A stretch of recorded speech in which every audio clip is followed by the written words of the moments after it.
ಶಾಸಕಾಂಗ, ಕಾರ್ಯಾಂಗ, ನ್ಯಾಯಾಂಗಗಳ ಅಂಕುಡೊಂಕುಗಳನ್ನು ಎತ್ತಿ ತೋರಿಸುವಂತಹ ಮಹತ್ತರವಾದ ಸಾಂವಿಧಾನಿಕ ಜವಾಬ್ದಾರಿಯನ್ನು ಹೊತ್ತ ಸಂವಿಧಾನದ 4ನೇ ಅಂಗ ಮಾಧ್ಯಮ ರಂಗದಲ್ಲಿ ದಿನನಿತ್ಯ ಜನರ ಬವಣೆಗಳು, ಸರ್ಕಾರದ ವೈಫಲ್ಯಗಳು, ಜನರ ಆಗುಹೋಗುಗಳನ್ನು ವರದಿಗಾರಿಕೆಯನ್ನು ಮಾಡ್ತಾ ಜೀವನವನ್ನು ನಿರ್ವಹಿಸ್ತಾ ಇರುವಂತಹ ಈ ಸಮಾಜದ ಏಳಿಗೆಗಾಗಿ ದುಡಿತಾ ಇರುವಂತಹ ಎಲ್ಲ ನನ್ನ ದಾವಣಗೆರೆ ಜಿಲ್ಲೆಯ ಪತ್ರಕರ್ತ ಮಿತ್ರರೇ, ಚುನಾವಣೆಯ ಸಂದರ್ಭದಲ್ಲಿ ತಾವೆಲ್ಲರೂ ಬ್ಯುಸಿಯಾಗಿರ್ತೀರ. ಚುನಾವಣೆ ಕಾವು ನೆತ್ತಿಗೇರ್ತಾ ಇದೆ. ಇಂಥ ಸಂದರ್ಭದಲ್ಲಿ ಇವತ್ತು ನಾವು ಕರೆದಂಥ ಈ ಪತ್ರಿಕಾಗೋಷ್ಠಿಗೆ ಆಹ್ವಾನವನ್ನು ಸ್ವೀಕರಿಸಿ ಬಂದಿರುವಂಥ ಎಲ್ರಿಗೂ ನಾನು ಸ್ವಾಗತವನ್ನು ಬಯಸ್ತಾ ಮತ್ತೊಮ್ಮೆ ಇವತ್ತು ದಕ್ಷಿಣ ವಿಧಾನಸಭಾ ಕ್ಷೇತ್ರ ಬಹುಚರ್ಚಿತ ವಿಧಾನಸಭಾ ಕ್ಷೇತ್ರವಾಗಿ ಮಾರ್ಪಟ್ಟಿದೆ. ಎಲ್ಲ ಮಾಧ್ಯಮಗಳಲ್ಲೂ ಚರ್ಚೆ, ರಾಜ್ಯ ಮತ್ತು ಅಂತಾರಾಜ್ಯ ಮತ್ತು ಇಡೀ ದೇಶದಲ್ಲೂ ಕೂಡ ಚರ್ಚೆಗೆ ಇವತ್ತು ಗ್ರಾಸ ಆಗ್ತಾ ಇದೆ. ಹಲವಾರು ಇದಕ್ಕೆ ಉದಾಹರಣೆಗಳಿವೆ, ಹಲವಾರು ಫ್ಯಾಕ್ಟರ್ಗಳಿವೆ. ಮೊಟ್ಟ ಮೊದಲನೇದಾಗಿ ಇವತ್ತಿನ ಈ ಪತ್ರಿಕಾಗೋಷ್ಠಿ ಕರೆದಿರುವಂಥ ಉದ್ದೇಶ ಸೋಷಿಯಲ್ ಡೆಮೊಕ್ರೆಟಿಕ್ ಪಾರ್ಟಿ ಆಫ್ ಇಂಡಿಯಾದ ಅಧಿಕೃತ ಪಕ್ಷದ ಅಭ್ಯರ್ಥಿಯಾಗಿ ನಾನು ಈ ಕ್ಷೇತ್ರದ ಜನರ ಮತ್ತು ಗುರು ಹಿರಿಯರ ನನ್ನ ಎಲ್ಲ ಹೋರಾಟದ ಒಡನಾಡಿಗಳ ಆಶೀರ್ವಾದ, ಸಲಹೆ, ಸಹಕಾರದೊಂದಿಗೆ ಇಡೀ ದಾವಣಗೆರೆ ದಕ್ಷಿಣ ವಿಧಾನಸಭಾ ಕ್ಷೇತ್ರದ ಅಹಿಂದ ವರ್ಗದ ಒಬ್ಬ ಪ್ರತಿನಿಧಿಯಾಗಿ ಈ ಚುನಾವಣಾ ಕಣದಲ್ಲಿ ನಾಮಪತ್ರವನ್ನು ಸಲ್ಲಿಸಿದ್ದೇನೆ. ನಂತರ ಈ ಕ್ಷೇತ್ರದ ಎಲ್ಲ ಮತದಾರರಿಗೂ ಕೂಡ ತಲುಪಲಿಕ್ಕೆ ಕೆಲವೊಮ್ಮೆ ಸಾಧ್ಯವಾಗದೆ ಹೋಗ್ಬೋದು ಎಂಬಂತಹ ದೃಷ್ಟಿಯಲ್ಲಿ ಇವತ್ತಿನ ಪತ್ರಿಕಾಗೋಷ್ಠಿ ಮುಖಾಂತರ ನಿಮ್ಮೆಲ್ಲರ ಪ್ರತಿನಿಧಿಯಾಗಿ ನಾನು ಏನು ಚುನಾವಣಾ ಕಣದಲ್ಲಿದ್ದೇನೆ, ನಿಮ್ಮ ಸಮಸ್ಯೆಗಳ ಪರಿಹಾರಕ್ಕಾಗಿ ನಾನು ಏನು ಚುನಾವಣೆಗೆ ಬಂದಿದ್ದೇನೆ, ನನ್ನ ಪರವಾಗಿ ನೀವೆಲ್ಲರೂ ಮತವನ್ನು ಚಲಾಯಿಸಬೇಕೆಂಬಂತಹ ವಿನಂತಿಯನ್ನು ಮಾಡಿಕೊಳ್ಳಲಿಕ್ಕೆ ಈ ಪತ್ರಿಕಾಗೋಷ್ಠಿಯನ್ನು ಕರೆದಿದ್ದೇನೆ. ಸರ್, ಒಂದು ಪ್ರಶ್ನೆ. ನೀವು SDP ಪಕ್ಷದವರು ಕೆಲವೊಂದು ಸತಿ ಘೋಷಣೆ ಮಾಡಿದ್ರು, ಅಲ್ಪಸಂಖ್ಯಾತರು ಯಾರಾದರೂ ಚುನಾವಣೆಗೆ ಸ್ಪರ್ಧೆ ಮಾಡಿದರೆ ನಾವು ಅವರಿಗೆ ಬೆಂಬಲ ಕೊಡ್ತೀವಿ ಅಂತ ಹೇಳಿದ್ರಿ. ಈಗ ತಾವೇ ತಮ್ಮ ಪಕ್ಷದ SDP ಪಕ್ಷದಿಂದ ಸ್ಪರ್ಧೆ ಮಾಡಿದ್ದೀರಿ. ಅದರ ಜೊತೆಗೆ 24 ಜನ 22 ಜನನೂ ಅವರು ಅಲ್ಪಸಂಖ್ಯಾತರು ಅದರಲ್ಲಿ ಲ್ಯಾಮಿನೇಷನ್ ಮಾಡಿದ್ದಾರೆ. ನೀವು ಏನು ಅಲ್ಪಸಂಖ್ಯಾತರು ಆಗಲಿ, ಬಂಡಾಯ ಕಾಂಗ್ರೆಸ್ನವ್ರಿಗಾಗಲಿ ಯಾರು ನಿಂತ್ಕೊಂಡಿದ್ದಾರಲ್ಲ ಅವರಿಗೆ ಬೆಂಬಲ ಕೊಟ್ಟು ತಾವು ಕಣದಿಂದ ದೂರ ಸರಿತೀರೋ, ಏನು ಅವರಿಗೆ ಕನ್ವಿನ್ಸ್ ಮಾಡ್ಕೊಂಡು ತಾವು ಅವರಿಂದ ಬೆಂಬಲ ತಗೊಳ್ತೀರಾ? ಸರ್, ಕರ್ನಾಟಕ ರಾಜ್ಯದಲ್ಲಿ 1,10,00,000 ಅಲ್ಪಸಂಖ್ಯಾತ ಸಮುದಾಯ ಇದೆ. ಈ 1,10,00,000 ಇರುವಂಥ ಸಮುದಾಯಕ್ಕೆ ಯಾರೋ ಒಬ್ಬ ಡೆಲ್ಲಿವಾಲ, ಸುರ್ಜಿವಾಲ ಬಂದು ಈ ಸಮುದಾಯದ ನಮ್ಮ ನಾಯಕರು ಉಲಮಾಗಳಿಗೆ ಅವಮಾನ ಮಾಡಿ ಹೋಗಿದ್ದಾನೆ, ಈ ಕಾಂಗ್ರೆಸ್ ಪಕ್ಷ ಕನಿಷ್ಠ ಕ್ಷಮೆಯನ್ನು ಕೇಳುವಂಥ ಕರ್ಟಸಿ ತೋರಿಸಲಿಲ್ಲ, ಇನ್ಯಾವ ಭರವಸೆ ಇಟ್ಕೊಂಡು ಅವರ ಬಳಿ ಅಲ್ಪಸಂಖ್ಯಾತರು ಹೋಗಬೇಕು? ಯಾಕೆ ಅಲ್ಪಸಂಖ್ಯಾತರಿಗೆ ಸ್ವಾಭಿಮಾನ ಇಲ್ವಾ?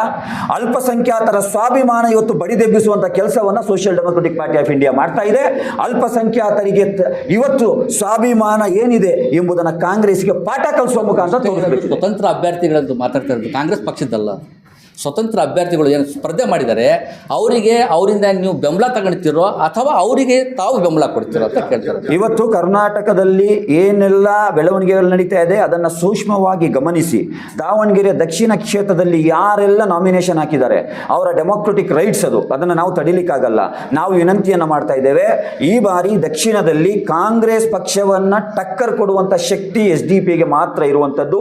ನೀವೆಲ್ಲರೂ ನಮಗೆ ಬೆಂಬಲ ಮಾಡೋದಾದರೆ ವೆಲ್ಕಮ್, ಆಲ್ಮೋಸ್ಟ್ ವೆಲ್ಕಮ್. ನಾವೆಲ್ಲರೂ ಸೇರಿ ಈ ಹೋರಾಟವನ್ನು ಮುಂದೆ ಕೊಂಡು ಹೋಗುವ ಬನ್ನಿ ಅಂತೇಳಿ ನಾನು ಆಹ್ವಾನ ನೀಡ್ತೇನೆ. ಆದರೆ ಕಂಪೆಲ್ ಮಾಡಲಿಕ್ಕೆ ಆಗಲ್ಲ, ಯಾಕಂದರೆ ಅವರವರ ರೈಟ್ಸ್ ಅದು. ಯಾರೇ ಚುನಾವಣಾ ಕಣದಲ್ಲಿ ಇರಲಿ, ಮತದಾರರು ಡಿಸೈಡ್ ಮಾಡಿದ್ದಾರೆ. ಟಕ್ಕರ್ ಕೊಡುವಂಥವ್ರು ಯಾರು? ಕಾಂಗ್ರೆಸ್ಸಿಗೆ ಬುದ್ಧಿ ಕಲಿಸುವಂಥ ಟಕ್ಕರ್ ಕೊಡುವಂಥದ್ರಲ್ಲಿ SDP ಇದೆ. ಹಾಗಾಗಿ ಮತದಾರರು ಡಿಸೈಡ್ ಮಾಡಿದ್ದಾರೆ. ಮತ್ತು ಯಾರೆಲ್ಲ ಅಲ್ಪಸಂಖ್ಯಾತರು ಇಂಡಿಪೆಂಡೆಂಟ್ ಆಗಿ ಅಭ್ಯರ್ಥಿಯನ್ನು ಕಂಟೆಸ್ಟನ್ನು ಮಾಡಿದ್ದಾರೆ ಅವರೆಲ್ಲರೂ ನಾಳೆ ಸಂಜೆವರೆಗೆ ನನಗೆ ಭರವಸೆ ಇದೆ ಅವರು ವಾಪಸ್ ತಗೊಳ್ಬೋದು, ನಮ್ಮ ಬೆಂಬಲವಾಗಿ ನಿಲ್ಬೋದು ಎಂಬಂಥ ಭರವಸೆ ನನಗಿದೆ. ಹಲವಾರು ಜನರು ನನಗೆ ಸಂಪರ್ಕದಲ್ಲಿದ್ದಾರೆ. ಅವರಿಗೆ ಒಂದೇ ಒಂದು ದೊಡ್ಡ ಆತಂಕ ಇರುವಂಥದ್ದು ಏನಂತ ಹೇಳಿದ್ರೆ, ನಾವು ವಾಪಸ್ ತಗೊಂಡ್ರೆ ಇಲ್ಲಿರುವಂತಹ ಬೇರೆಯವರು ಏನು ತಿಳಿಬೋದು? ಈಗ ನಾಮಿನೇಷನ್ ಹಾಕ್ಬಿಟ್ಟಿದ್ದಾರೆ, ಒಂದು ಡಿಗ್ನಿಟಿಯ ವಿಚಾರ ಇರ್ತದೆ. ಹಾಗಾಗಿ ನಾನು ಹೇಳ್ತಾ ಇದ್ದೇನೆ, ನೀವು ವಾಪಸ್ ತೊಗೊಳ್ಳುವಂಥದ್ದು ನಿಮಗಾಗಿ ಅಲ್ಲ, ಈ ಅಹಿಂದ ಅಲ್ಪಸಂಖ್ಯಾತರಿಗೆ ಆಗಿರುವಂಥ ಅವಮಾನದ ವಿರುದ್ಧ ನೀವು ವಾಪಸ್ ತಗೊಳ್ತಾ ಇದ್ದೀರಾ. ನಿಮ್ಮ ಸ್ಥಾನ ಇನ್ನೂ ಎತ್ತರಕ್ಕೆ ಹೋಗುತ್ತೆ. ನೀವು ಯಾರು ಗಿಲ್ಟಿ ಫೀಲ್ ಮಾಡಬೇಡಿ, ನೀವು ಬನ್ನಿ, ನಾವೆಲ್ಲರೂ ಸೇರಿ ಹೋರಾಟವನ್ನು ಮುಂದುವರಿಸುವ. ಸರ್, ಈ ಒಂದು ಚುನಾವಣೆಯಲ್ಲಿ ನಿಮ್ಮ ಪ್ರತಿಸ್ಪರ್ಧಿ ಯಾರಾಗಿದೆ? ನನ್ನ ಪ್ರತಿಸ್ಪರ್ಧಿ ಇವತ್ತು ಈ ಕ್ಷೇತ್ರವನ್ನು 40-50 ವರ್ಷದಿಂದ ಗುಲಾಮತನಕ್ಕೆ ಯಾರು ತಳ್ಳಿದ್ದಾರೆ ಅವರೇ ನನ್ನ ಪ್ರತಿಸ್ಪರ್ಧಿ. ಅವರು ಸಮರ್ಥ ಅಂತ ಹೇಳ್ಕೊಳ್ತಾ ಇದ್ದಾರೆ. ಜನರು ತೀರ್ಮಾನ ಮಾಡಲಿ ಆ ಸಮರ್ಥನ ಅಸಮರ್ಥನ ಅಂಥೇಳಿ. ಒಂದು ಬೆಳ್ಳಿ ಸ್ಪೂನಲ್ಲಿ, ಚಿನ್ನದ ಸ್ಪೂನ್ನಲ್ಲಿ ಊಟ ಮಾಡುವಂಥವನಿಗೆ ಈ ಜನರ ಸಂಕಷ್ಟ ಅರ್ಥ ಆಗುತ್ತಾ ಸರ್? ಅವರೇ ನೇರ ಪ್ರತಿಸ್ಪರ್ಧಿ. ಸರ್, ಕಾಂಗ್ರೆಸ್ ಬಿಜೆಪಿ ಹೊರತುಪಡಿಸಿ ಎಸ್ಡಿಪಿಗೆ ಯಾರೇ ಯಾವ ಪಕ್ಷ ಬೆಂಬಲ ಕೊಡ್ತಾ ಇದೆ? ನಾನು ನಿಮ್ಮ ವಾಹಿನಿ ಮುಖಾಂತರನೂ ವಿನಂತಿ ಮಾಡ್ತಾ ಇದ್ದೇನೆ, ಪರ್ಸ್ನಲ್ ಆಗೂ ವಿನಂತಿ ಮಾಡ್ತಾ ಇದ್ದೇನೆ. ದೇಶದ ಎಲ್ಲ ಪ್ರಗತಿಪರ, ಮಾನವ ಪರ, ಜೀವ ಪರ, ಮಹಿಳಾ ಪರ, ವಿದ್ಯಾರ್ಥಿಗಳ ಪರ, ಅಹಿಂದ ವರ್ಗದ ಪರ ಸಂಘ ಸಂಸ್ಥೆಗಳು, ಎಲ್ಲ ರಾಜಕೀಯ ಪಕ್ಷಗಳು ನನಗೆ ಬೆಂಬಲವನ್ನು ಕೊಡಬೇಕಂತೇಳಿ ನಾನು ವಿನಂತಿ ಮಾಡ್ತಾ ಇದ್ದೇನೆ. JDU ಪಕ್ಷದ ಈ ಒಬ್ಬ ನಾಯಕರನ್ನು ನಾನು ನಿನ್ನೆ ಕಾಲ್ ಮಾಡಿದೆ. ಅವ್ರು ಹೇಳಿದ ಮಾತೇನೆಂದರೆ, ಅಫಿಷಿಯಲ್ ಆಗಿ ನಮ್ಮ ಪಕ್ಷದಿಂದ ನಿಮಗೆ ಬೆಂಬಲವನ್ನು ಕೊಡ್ತೀವಿ ಅಂತ ಹೇಳಿದ್ದಾರೆ. JDU ಪಕ್ಷ ನಿಮಗೆ ಗೊತ್ತಿದೆ, ಬಹಳ ಪ್ರಭಾವ ಇರುವಂಥ ಪಕ್ಷ. ಎಲ್ಲರಿಗೂ ನಾನು ವಿನಂತಿ ಮಾಡ್ತಾ ಇದ್ದೇನೆ. ಆದರೆ ಈ ಪತ್ರಿಕಾಗೋಷ್ಠಿ ಮುಖಾಂತರ all political parties, all secular forces, all human rights organisations, all progressive leaders ಎಲ್ಲರಿಗೂ ನಾನು ವಿನಂತಿ ಮಾಡ್ತೇನೆ, ನಿಮ್ಮ ಹೋರಾಟದ ಒಡನಾಡಿ ಇವತ್ತು ಹೋರಾಟದ ರಂಗಕ್ಕೆ ಇಳಿದಾನೆ, ನೀವೆಲ್ಲರೂ ನನಗೆ ಬೆಂಬಲ ಕೊಡಿ ಅಂತ ನಾನು ವಿನಂತಿ ಮಾಡ್ಕೊಳ್ತೇನೆ. सर, एक सवाल आपसे, आपके इस काम से तो यहाँ पर बहुत सारे लोगों में खौफ पाया जाता है कि जो अकलियतों की वोट है, पसमानदा तबकात के वोट हैं, इनके बंटने से एसडीपी और दीगर पर आज़ाद उम्मीदवारों की वजह से ये वोट बंटने से बीजेपी की कामयाबी होने के इम्कान हैं, इस पर आप क्या कहेंगे? देखिए, लास्ट 70-5 साल में ये बीजेपी का गुम्मे का पैंतरा फेंक कर हमारा वोट नहीं लिए, हमारा खून भी चूस लिए इन्हों. आज हमारे उलमाओं को बेइज्जती करने पर इन्हों आ गए. अब भी हमें इनके पीछे जाके इनके ढकोसले बातों में जाना है क्या? अरे बीजेपी को किस तरीके से इनको टक्कर देना एसडीपी को अच्छे तरीके से मालूम है. तो क्या उलमा की बेइज्जती करने के बदले में आपको बीजेपी को कामयाब करने का मौका देगी? नहीं, उलमा को बेइज्जती करने के बदले में कांग्रेस को हराना है, एसडीपी को जिताना है, ये हमारी पुकार है. तो एसडीपी को जिताने के लिए 25 उम्मीदवार मैदान में तो वोट बिखर जाएंगे, तो कैसे कामयाबी होगी? नहीं साहब, आप एज एक जर्नलिस्ट हैं, आप मुझे बोलो 25 उम्मीदवार जो हैं फील्ड में लास्ट तक टिकने वाले हैं क्या? आप बोलो, मुझे मालूम नहीं. 25 भी डाल सकते हैं, 30 भी डाल सकते हैं, उनका डेमोक्रेटिक राइट्स है. लेकिन टक्कर कहाँ है? देखो यहाँ पर फील्ड में लोगों के दरमियान चर्चा किसका है वो आप देखो. आप फील्ड से रिपोर्ट लो, मेरी बात मत सुनो. हर किसी के मुंह पे, हर किसी के जबान पे यही बात है. एसडीपी वाले बहुत मजबूत तरीके से कैंपेन में हम जुड़े हैं. जहां भी मैं गया हर लोग बोल रहे हैं हमारे घर का वोट तुम्हारे लिए रिजर्व है, आप मेरे घर के अंदर आओ, मत आओ, तुम्हें वो इलाके में जाके काम करो बोल के. तो हमारे लिए एक अच्छा माहौल बन रहा है. तो इसलिए जो भी माहौल बन रहा है ये बीजेपी का डर दिखाकर वो माहौल से हमें मुकरा नहीं सकते, बिखरा नहीं सकते. ಪ್ರಶ್ನೆ ಎಸ್ಡಿಪಿ ಪರ ಅಸದುದ್ದೀನ್ ಓವೈಸಿ ಪ್ರಚಾರ ಮಾಡಲಿಕ್ಕೆ ದಾವಣಗೆರೆಗೆ ಎಂಟ್ರಿ ಮಾಡ್ತಾ ಅಂತ ಒಂದು ಸುದ್ದಿ ಬರ್ತಾ ಇದೆ ಸಾಮಾಜಿಕ ಜಾಲತಾಣದಲ್ಲಿ, ಮಾಧ್ಯಮಗಳಲ್ಲಿ. ಇದು ನಿಜನಾ ಸರ್? Almost welcome. ಜಿಗ್ನೇಶ್ ಮೇವಾನಿಗೆ ನಾನು ಗುಜರಾತಿಗೆ ಹೋಗಿ ಕ್ಯಾಂಪೇನ್ ಮಾಡಿ ಬಂದಿದ್ದೀನಿ ಸರ್. ಗುಜರಾತಿಯಲ್ಲಿದೆ, ಕೊಡ್ಲಿಪೇಟೆಯಲ್ಲಿದೆ. ನಾನು ಕೇಳ್ತಾ ಇದ್ದೇನೆ, ಯಾರು ಬಂದರೂ ವೆಲ್ಕಮ್ ಮಾಡ್ತಾ ಇದ್ದೇನೆ. ಅವರು ಬಂದರೆ ನನ್ನ ಗೆಲುವಿನ ಅಂತರ ಇನ್ನೂ ಹೆಚ್ಚಾಗುತ್ತೆ. Almost welcome. ಯಾಕಂದರೆ ಅವರು ಬ್ಯಾರಿಸ್ಟರ್, ಒಬ್ಬ ಅತ್ಯಂತ ಉತ್ತಮ ನಾಯಕ. ಅಂತಹ ನಾಯಕ ಪಾರ್ಲಿಮೆಂಟಲ್ಲಿ ಗರ್ಜಿಸ್ತಾ ಇದ್ದಾರಲ್ಲ, ಅವರು ನನ್ನ ಪರವಾಗಿ ಮತಯಾಚನೆ ಮಾಡಿದರೆ ನನ್ನ ಗೆಲುವಿನ ಅಂತರ ಇನ್ನೂ ಹೆಚ್ಚಾಗುತ್ತೆ. ಅವ್ರ ಜೊತೆ ಏನಾದರೂ ಮಾತುಕತೆ ಆಗಿದೆ ಸರ್? ಎಲ್ಲರ ಹತ್ರ ಮಾತಾಡ್ತಾ ಇದ್ದೀವಿ ಸರ್. ನಾವು ಆಲ್ ಲೀಡರ್ಸ್ ಹತ್ರ ಮಾತಾಡ್ತಾ ಇದ್ದೀವಿ. MIMನ ಸ್ಥಳೀಯ ಕಾರ್ಯಕರ್ತರ ಹತ್ರನೂ ನಾನು ಮಾತಾಡಿದ್ದೇನೆ, ಜಿಲ್ಲಾ ನಾಯಕರ ಹತ್ರನೂ ಮಾತಾಡಿದ್ದೇನೆ, ರಾಜ್ಯ ನಾಯಕರ ಹತ್ರನೂ ನಾನು ಮಾತಾಡ್ತಾ ಇದ್ದೇನೆ. ಯಾಕಂದ್ರೆ ಎಲ್ಲರೂ ಬೆಂಬಲ ಬೇಕು ಸರ್ ನನಗೆ. ನಾನು ಒಬ್ಬ ಅಲ್ಲ, ನಾನು ಎಲ್ಲರ ಒಂದು ಧ್ವನಿಯಾಗಿ ನಿಂತಿದ್ದೇನೆ. ಯಾರು ಬಂದರೂ ವೆಲ್ಕಮ್ ಸರ್. ಅದು ದಾವಣಗೆರೆ ದಕ್ಷಿಣದಲ್ಲಿ ಕಾಂಗ್ರೆಸ್ಸು BJP ಎರಡು ಪಕ್ಷದ ಭಾಳ ದೊಡ್ಡ ಮಟ್ಟದ ಒಂದು ಚುನಾವಣೆ ನಡೀತಾ ಇತ್ತು. ಅದ್ರ ಮಧ್ಯದಲ್ಲಿ ಕಾಂಗ್ರೆಸ್ನವರು ಅಲ್ಪಸಂಖ್ಯಾತರಿಗೆ ಪರಿಗಣಿಸಿಲ್ಲ ಅಂತ ಹೇಳಿದ ಮೇಲೆ ತಾವು STPಯವರು ಬಹಳ ದೊಡ್ಡ ಮಟ್ಟದಲ್ಲಿ ಈಗ ಒಂದು ಕ್ಯಾಂಪೇನ್ಸು ಸಹ ಮಾಡ್ತಾ ಇದ್ದೀರಿ, ಚುನಾವಣೆಗೂ ಸಹ ಸ್ಪರ್ಧೆ ಮಾಡೋಕ್ಕೆ ಭಾಳ ಹುಮ್ಮಸ್ತಲ್ಲಿ ಇದ್ದೀರಿ. ಇದರದ ಲಾಭ ಏನು SDP ಪಕ್ಷಕ್ಕೆ ಆಗುತ್ತೋ ಏನು BJP ಪಕ್ಷಕ್ಕೆ ಆಗುತ್ತೋ? SDPಯ ಪರವಾಗಿ ಯಾರೆಲ್ಲ ವೋಟ್ ಹಾಕ್ತಾರೆ ಅವರಿಗೆ ಚೆನ್ನಾಗಿ ಗೊತ್ತಿದೆ. ಅವರು ನನ್ನ ಪರವಾಗಿ ವೋಟ್ ಹಾಕಿದರೆ SDPಗೆ ಲಾಭ, SDPಗೆ ಲಾಭ. ಎಲ್ಲ SDP ಪಕ್ಷದವರು ಬರೀ ಅಲ್ಪಸಂಖ್ಯಾತರ ಮತಗಳ ಮೇಲೇ ಕಂಡಿಟ್ಟಿದ್ದಾರೆ, ಬೇರೆ ಸಮುದಾಯದ ಮೇಲೆ ಎಲ್ಲೂ ಸಹ ಒಂದು ಕ್ಯಾಂಪೇನ್ಸು ಸಹ ಮಾಡಿಲ್ಲ. ಆಮೇಲೆ ಅವರು ಯಾರಿಗೂ ಜೊತೆಯಲ್ಲಿ ತಗೊಂಡಿಲ್ಲ ಅಂತ ಒಂದು ಒಂದು ಎಲ್ಲೋ ಕಾಣ್ತಾ ಇದೆ, ಎದ್ದು ಕಾಣ್ತಾ ಇದೆ. ಒಂದೇ ಎಕ್ಸಾಂಪಲ್ ಕೊಡ್ತೇನೆ, ಉತ್ತರ ಅಷ್ಟೇ ಸಾಕು. ನಿನ್ನೆ ನನ್ನ ನಾಮಪತ್ರ ಪರಿಶೀಲನೆ ಮುಗಿಸಿ ನಾನು ಕೆಳಗೆ ಬರಬೇಕಾದ್ರೆ ಒಬ್ಬ ದಲಿತ ಸಮುದಾಯದ ಸಹೋದರ, ಅವನು ಬೇರೆ ಪಕ್ಷದಲ್ಲಿ ಇದ್ದಾನೆ, ನನಗೆ ಬಂದು ಬೆನ್ನು ತಟ್ಟಿ ಏನು ಹೇಳ್ದ ಅಂತ ಹೇಳಿದ್ರೆ, ಒಳ ಮೀಸಲಾತಿ ಪರ ಹೋರಾಟದಲ್ಲಿ ನೀವು ಪಾದಯಾತ್ರೆ ಮಾಡಿದ್ರಲ್ಲ 2000 ಕಿಲೋಮೀಟರ್, ನನ್ನ ಕಣ್ಣ ಅಸ್ಥಿ ಪಂಜರದಲ್ಲಿ ಇವತ್ತು ಅದು ತಿರುಗಾಡ್ತಾ ಇದೆ. ನಿಮಗೆ ನಾನು ಓಟ್ ಹಾಕಿಲ್ಲ ಅಂದ್ರೆ ನಾನು ನಿಮಗೆ ಮೋಸ ಅಲ್ಲ, ನನ್ನ ತಾಯಿಗೆ ನಾನು ಮೋಸ ಮಾಡ್ದಂಗೆ ಸರ್. ನನ್ನ ಬೆಂಬಲ ನಿಮಗೆ, ನನ್ನ ಸಮುದಾಯದ ಪರವಾಗಿ ನಾನು ಇಲ್ಲಿ ಕ್ಯಾಂಪೇನ್ ಮಾಡ್ತಾ ಇದ್ದೀನಿ ಅಂತ ಹೇಳಿದೆ. ನನಗೆ ಗೊತ್ತಿಲ್ಲ, ಶಾಡೋ ಅವರು ನನಗೆ ಗೊತ್ತಿಲ್ಲದಲ್ಲೇ ಎಷ್ಟೋ ಜನ ಕೆಲಸ ಮಾಡ್ತಾ ಇದ್ದಾರೆ. ಇವತ್ತು ಒಳ ಮೀಸಲಾತಿಗಾಗಿ ನಾನು ಮಾಡಿದಂಥ ಹೋರಾಟವನ್ನು ಗುರುತಿಸಿ ದಲಿತ ಓಟ್ ಕನ್ಸಾಲಿಡೇಟ್ ಆಗ್ತಾ ಇದೆ ನನ್ನ ಪರವಾಗಿ. ಇನ್ನೊಂದು ಕಡೆ ಕಾರ್ಮಿಕರ ಪರವಾಗಿ ಹೋರಾಟ ಮಾಡಿದ್ನಲ್ಲ, ಕಾರ್ಮಿಕರ ಪರವಾಗಿ ಹೋರಾಟವನ್ನು ನೋಡಿ ಕಾರ್ಮಿಕರು ಒಂದು ಕಡೆ ಒಂದಾಗ್ತಾ ಇದ್ದಾರೆ. ನಿನ್ನೆ ಆಟೋ ಡ್ರೈವರ್ಸ್ಗಳ ಒಂದು ಮೀಟಿಂಗ್ ಅಟೆಂಡ್ ಮಾಡಿದೆ ನಾನು. ಆಟೋ ಡ್ರೈವರ್ಸ್ಗಳಿಗೆ ಇದುವರೆಗೆ ಯಾರು ಕೇಳೇ ಇಲ್ಲವಂತ ಇತಿಹಾಸದಲ್ಲಿ ನಿಮ್ಮ ಸಮಸ್ಯೆ ಏನಂತ ಹೇಳಿ. ನಾನು ಹೋಗಿ ಅವ್ರ ಹತ್ರ ಮಾತಾಡಿಸ್ಬೇಕಾದ್ರೆ ಹೇಳಿದ್ರು, ನಮ್ಮ ಇಡೀ ಯೂನಿಯನನ್ನು ನಾವು ಸೇರಿಸ್ತೇವೆ, ನಮ್ಮ ಓಟು ನಿಮಗಂತ ಅವ್ರು ಹೇಳ್ತಾ ಇದ್ದಾರೆ. ಅದೆಲ್ಲವೂ ಏನು, ಅಲ್ಲಿ ಯಾರು ಧರ್ಮ ಇಲ್ಲ, ಅವರೆಲ್ಲ ದುಡಿಯುವ ವರ್ಗದವರು, ಅಲ್ಲಿ ಜಾತಿ ಇಲ್ಲ, ಅವರು ಎಲ್ರಿಗೂ ಒಂದೇ ದುಡಿಯುವ ವರ್ಗ, ಎಲ್ಲರೂ ಬೆಂಬಲವನ್ನು ಕೊಡ್ತಾ ಇದ್ದಾರೆ. ಸರ್ ನಿಮಿಷ ನಾನು ಪ್ರಪಡ್ತೀನಿ ಸರ್. ನಿಮಗೆ ಈಗ ದಾವಣಗೆರೆ ದಕ್ಷಿಣದಲ್ಲಿ ನಿಮಗೆ ಉಳಿದಿರುವಂಥ ಬರೀ ಕೇವಲ 11-12 ದಿನ ಮಾತ್ರ ಉಳಿದಿದೆ. ದಕ್ಷಿಣ ಭಾಗ ಬಹಳ ದೊಡ್ಡದಿದೆ, 2 ಲಕ್ಷ ಚಿಲ್ಲರ ಮೇಲೆ ಇದು ವೋಟರ್ಸ್ ಇದ್ದಾವೆ.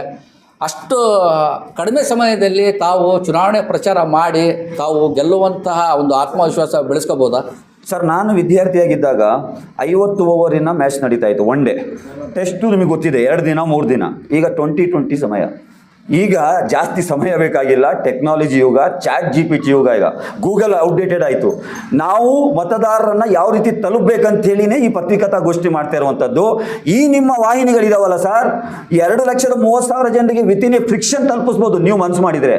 ನಾವು ಅದನ್ನೆಲ್ಲ ಯುಟಿಲೈಸ್ ಮಾಡ್ತಾ ಇದ್ದೇವೆ. ಟೆಕ್ನಾಲಜಿ ಇದೆ, ವಾಟ್ಸಪ್ ಇದೆ, ಇದೆಲ್ಲವೂ ಯುಟಿಲೈಸ್ ಮಾಡ್ತಾ ಇದ್ದೇವೆ. ಯಾಕಂದರೆ ನಮಗೆ ಗೊತ್ತುಂಟು ಫಿಸಿಕಲ್ ಆಗಿ ರೀಚ್ ಆಗ್ಲಿಕ್ಕೆ ಆಗಲ್ಲ. ಆದರೆ ಇವತ್ತು ಎಲ್ಲರ ಕೈಯಲ್ಲೂ ಸ್ಮಾರ್ಟ್ ಮೊಬೈಲ್ಸ್ ಇದೆ. ಎಲ್ರಿಗೂ ನಾನು ಮಾತಾಡಿದ್ದು ನಾನು ಮೆಟ್ಲು ಇಳಿಯೋದಕ್ಕಿಂತ ಮುಂಚೆ ಅವರಿಗೆ ತಲುಪಿರ್ತದೆ. 100% ಪ್ರತಿ ಮತದಾರರಿಗೂ ನಾವು ತಲುಪುತ್ತೇವೆ. ಸರ್, ಒಂದು ಕೊನೆ ಪ್ರಶ್ನೆ. ತಾವು ರಾಜ್ಯ ಪ್ರಧಾನ ಕಾರ್ಯದರ್ಶಿ, SDP ಪಕ್ಷದ ರಾಜ್ಯದ ಪ್ರಧಾನ ಕಾರ್ಯದರ್ಶಿ. ತಮ್ಮ ಪಕ್ಷದಲ್ಲಿ ಸಣ್ಣ ಕಾರ್ಯಕರ್ತರಿಗೂ ಸಹ ಅಷ್ಟು ದೊಡ್ಡ ಮಟ್ಟದಲ್ಲಿ ನೀವು ಬೆಳೆಸಿದ್ದೀರಿ. ಇಲ್ಲಿ ಜಿಲ್ಲಾ ನಾಯಕರು, ಜಿಲ್ಲಾ ಕಾರ್ಯಕರ್ತರಿಗೆ ಬಿಟ್ಟು SDP ಪಕ್ಷ ರಾಜ್ಯ ಪ್ರಧಾನ ಕಾರ್ಯದರ್ಶಿಗೆ ಇಲ್ಲಿ ಕರ್ಕೊಂಡು ಬಂದು ಒಂದು ಸೀಟನ್ನು ಕೊಟ್ಟಿದ್ದಾರೆ. ಈ ಶಾಸಕ ಸ್ಥಾನಕ್ಕೆ ಸೀಟನ್ನು ಕೊಟ್ಟಿದ್ದಾರೆ. ಯಾಕೆ ಇವರಲ್ಲಿ ಆ ಅರ್ಹತೆ ಇದ್ದಿಲ್ವಾ SDP ಪಕ್ಷದಲ್ಲಿ? ಸೋಷಿಯಲ್ ಡೆಮೊಕ್ರೆಟಿಕ್ ಪಾರ್ಟಿ ಆಫ್ ಇಂಡಿಯಾದಲ್ಲಿ ರಾಜ್ಯ ಪ್ರಧಾನ ಕಾರ್ಯದರ್ಶಿ ಸೈಡಿಗಿಡುವ ಒಬ್ಬ ಕನಿಷ್ಠ ಕಾರ್ಯಕರ್ತನಲ್ಲೂ ಕೂಡ ಜನಸೇವೆ ಮಾಡುವಂತಹ ಬದ್ಧತೆ ಇದೆ, ಕಮಿಟ್ಮೆಂಟ್ ಇದೆ. ಪಕ್ಷ ಯಾರಿಗೆ ತೀರ್ಮಾನ ಮಾಡುತ್ತೆ ಅವರು ಕಣಕ್ಕಿಡಬೇಕು. ನಾನು ಕೇಳಿ ಟಿಕೆಟ್ ತೊಗೊಂಡಿದ್ದಲ್ಲ. ನೋಡಿ, ಇಲ್ಲಿದ್ದಾರೆ ಇಸ್ಮಾಯಿಲ್ ಜಬೀವುಲ್ಲಾ, ಕಳೆದ ಕ್ಷೇತ್ರದ ಅಭ್ಯರ್ಥಿ. ಬೇರೆ ಪಕ್ಷದಲ್ಲಾಗಿದ್ರೆ ಅವ್ರು ಎಲ್ಲಿರ್ತಾ ಇದ್ರು? ಅವರು ನನಗಿಂತ ಜಾಸ್ತಿ ರಾತ್ರಿ ನಿದ್ರೆ ಮಾಡ್ತಾ ಇಲ್ಲ. ಯಾಕೆ ಗೊತ್ತಾ? ನಮ್ಮದು cadre base political party. Position MLA MP ಅದು ಇಂಪಾರ್ಟೆಂಟ್ ಅಲ್ಲ, ಜನರಿಗಾಗಿ ಕೆಲಸ ಮಾಡುವಂಥ ಬದ್ಧತೆ ಇಂಪಾರ್ಟೆಂಟ್. ನನ್ನಲ್ಲಿ ಏನು ಬದ್ಧತೆ ಇದೆ ಅಂತೇಳಿ ಅವರು ಗುರುತಿಸಿದ್ದಾರೆ, ನನ್ನ ಕಾರ್ಯಕರ್ತರು ಗುರುತಿಸಿದ್ದಾರೆ, ನನ್ನ ಪಕ್ಷ ಗುರುತಿಸಿದೆ. ನಾನಿವತ್ತು ಕಣದಲ್ಲಿದ್ದೇನೆ. ನಾಳೆ ಒಬ್ಬ ಕನಿಷ್ಠ ಕಾರ್ಯಕರ್ತ ನನಗಿಂತ MP ಗೆ ಅವನ ಅರ್ಹತೆ ಅಂತ ಹೇಳಿದ್ರೆ ಅವನನ್ನು ಕೂಡ ಪಕ್ಷ ಕನ್ಸಿಡರ್ ಮಾಡುತ್ತೆ. ಹಾಗಾಗಿ ನಮ್ಮಲ್ಲಿ ಅಂತ ಡಿಫ್ರೆನ್ಸಸ್ ಇಲ್ಲ. ನಾವೆಲ್ಲರೂ ಕ್ಯಾಡರ್ ಅಂತ ಹೇಳಿದ್ರೆ ಹುದ್ದೆಗೆ ಅಲ್ಲಿ ಯಾವುದೇ ಸ್ಥಾನಮಾನನೇ ಇಲ್ಲ. ಕಮಿಟ್ಮೆಂಟ್, ಬದ್ಧತೆ ಇದೆ ನಮಗೆ ಸಮಾಜದ ಮೇಲೆ.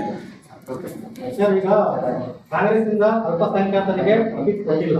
ಅಕಸ್ಮಾತ್ ಕೊಟ್ಟಿದ್ರೆ ನಿಮ್ದು ಸಪೋರ್ಟ್ ಮಾಡ್ತಿದ್ರಾ ಅಥವಾ ನಿಮ್ ಕ್ಯಾಂಡಿಡೇಟ್ ಆಗ್ತಿದ್ರು?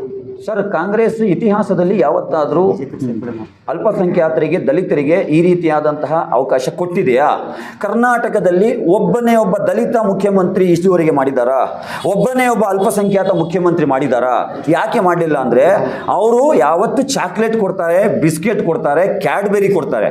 ಈಗ ನಾನು ವಿದ್ಯಾರ್ಥಿ ಆಗಿದ್ದಾಗ ಮೊಟ್ಟೆ ಪೆಪ್ಪಿ ಇತ್ತು, 5 ಪೈಸೆಗೆ 5 ಬರ್ತಾ ಇತ್ತು. ನಂತರ 5 ಪೈಸೆಗೆ 1 ಶ್ಯಾಮ ಚಾಕ್ಲೇಟ್ ಬಂತು. ನಂತರ 4 ಆಣಿಗೆ 1 ಚಾಕ್ಲೇಟ್ ಬಂತು. ಈಗ ಆ ಚಾಕ್ಲೇಟ್ ಯಾರು ತಿಂತಾ ಇಲ್ಲ. ಅದಕ್ಕೇನು ಹೇಳ್ತಾ ಇದ್ದಾರೆ ಈಗ? ಇಲ್ಲ ನಾವು ನಿಮಗೆ MLC ಕೊಡ್ತೀವಿ ಅಂತ. ಅದೇನು ಕ್ಯಾಡ್ಬೆರಿ ಅದು. ಇದೆಲ್ಲವೂ ಕೂಡ ಜನರು ಇವತ್ತು ಥಿಂಕ್ ಮಾಡ್ತಾರೆ ಸರ್. ಇವತ್ತು ಯಾರೂ ಕೂಡ ದಡ್ರಿಲ್ಲ, ಥಿಂಕ್ ಮಾಡ್ತಾರೆ. ಹಾಗಾಗಿ ಅವರು ಕೊಟ್ಟರೆ ಏನು ಮಾಡ್ತಾ ಇದ್ರಿ ಅಂತೇಳಿ ಪ್ರಶ್ನೆನೇ ಉದ್ಭವಿಸೋದಿಲ್ಲ. ಕೊಡ್ಲೇ ಇಲ್ವಲ್ಲ ಅವರು, ಇನ್ನು ಮುಂದೆ ಕೊಡ್ತೀವಂತ ಹೇಳ್ತಾ ಇದ್ದಾರೆ. ಇವತ್ತಿದ್ದ ಮನುಷ್ಯ 1 ನಿಮಿಷದ ನಂತರ ಇಲ್ಲ ಸರ್, 1 ಗಂಟೆ ನಂತರ ಇಲ್ಲ ಸರ್. ಈಗ ಕೊಡಬೇಕಾದಂಥ ಸಂದರ್ಭದಲ್ಲಿ ಕೊಡ್ದಲೆ ನಾವು ಆನೆ ಕೊಡ್ತೀವಿ, ನಾವು ಕುದುರೆ ಕೊಡ್ತೀವಿ ಅಂತ ಹೇಳಿದ್ರೆ ಯಾರು ನಂಬ್ತಾರೆ ಸರ್? ಕೊನೆ ಪ್ರಶ್ನೆ. ದಾವಣಗೆರೆ ದಕ್ಷಿಣ ಭಾಗದಲ್ಲಿ ಅತಿ ಹೆಚ್ಚು ಸಿಟ್ಟಾಗಿರೋದು ಪಕ್ಷ ಟಿಕೆಟ್ ಕೊಟ್ಟಿಲ್ಲ ಕಾಂಗ್ರೆಸ್ ಪಕ್ಷ ಅಂತ ಅಲ್ಪಸಂಖ್ಯಾತರು. ಈ ಅಲ್ಪಸಂಖ್ಯಾತರು ಕೆಲವು ಯುವಕರು BJP ಪಕ್ಷ ಹೋಗಿ ಸೇರ್ಕೊಳ್ತಾ ಇದ್ದಾರೆ, ಅವರ ಶಾಲ್ಗಳು ಹಾಕ್ಕೊಳ್ತಾ ಇದ್ದಾರೆ.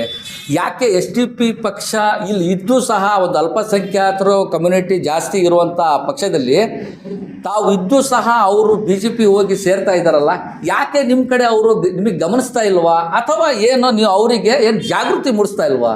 ನಿನ್ನೆ ರಾತ್ರಿ 87 ಯುವಕರು ನನ್ನ ನೇತೃತ್ವದಲ್ಲಿ ಪಕ್ಷ ಸೇರ್ಪಡೆಯಾಗಿದ್ದಾರೆ. ಯಾರು ಗೊತ್ತಾ ಇವರು? ನೀವು ಹೇಳಿದ್ರಲ್ಲ ಅದೇ ಕ್ಯಾಟಗರಿ. ಅವರಲ್ಲಿ ನೋವಿತ್ತು, ಅವರಿಗೆ ಒಂದು ರೈಟ್ ಪ್ಲಾಟ್ಫಾರ್ಮ್ ಸಿಕ್ಕಿರಲಿಲ್ಲ. ಅವರಿಗೆ ಇವತ್ತು ಒಂದು ಪರ್ಯಾಯವಾಗಿ SDP ಸಿಕ್ಕಿದೆ. 87 ಯುವಕರು ನಿನ್ನೆ ನನ್ನ ನೇತೃತ್ವದಲ್ಲಿ ಪಕ್ಷ ಸೇರ್ಪಡೆಯಾಗಿದ್ದಾರೆ. ಇವತ್ತು ರಾತ್ರಿ 43 ಜನ ರೆಡಿ ಇದ್ದಾರೆ. ಇದು ಡೈಲಿ ನಡೀತಾ ಇದೆ ಸರ್. ಕೆಲವರು ಹೋಗಿರ್ಬೋದು, ಯಾಕಂದ್ರೆ ನೋವಿದೆ ಅವರಿಗೆ. ಅವರನ್ನು ನಾವು ಸುಧಾರಿಸ್ತೇವೆ, ಸಂಭಾಲಿಸ್ತೇವೆ, ಈ ಕಡೆ ಕರ್ಕೊಬರ್ತೇವೆ. ಯಾವುದೇ ಕಾರಣಕ್ಕೂ ಸರ್ ಒಬ್ಬ ಅಲ್ಪಸಂಖ್ಯಾತನಾದವನು ಅವನಲ್ಲಿ ಕನಿಷ್ಠ ವಿಶ್ವಾಸ ಬಾಕಿ ಇದ್ರೆ BJPಗೆ ಓಟ್ ಯಾವಾಗ ಹಾಕ್ತಾನೆ ಸರ್? ಅವನು ಖಂಡಿತ ಹಾಕಲ್ಲ. ಅವರನ್ನು ನಾವು ಮನವೊಲಿಸ್ತೀವಿ, ನಮ್ಮ ಪಕ್ಷದ ಕಡೆ ಕರ್ಕೊಬರ್ತೀವಿ. Okay, thank you sir.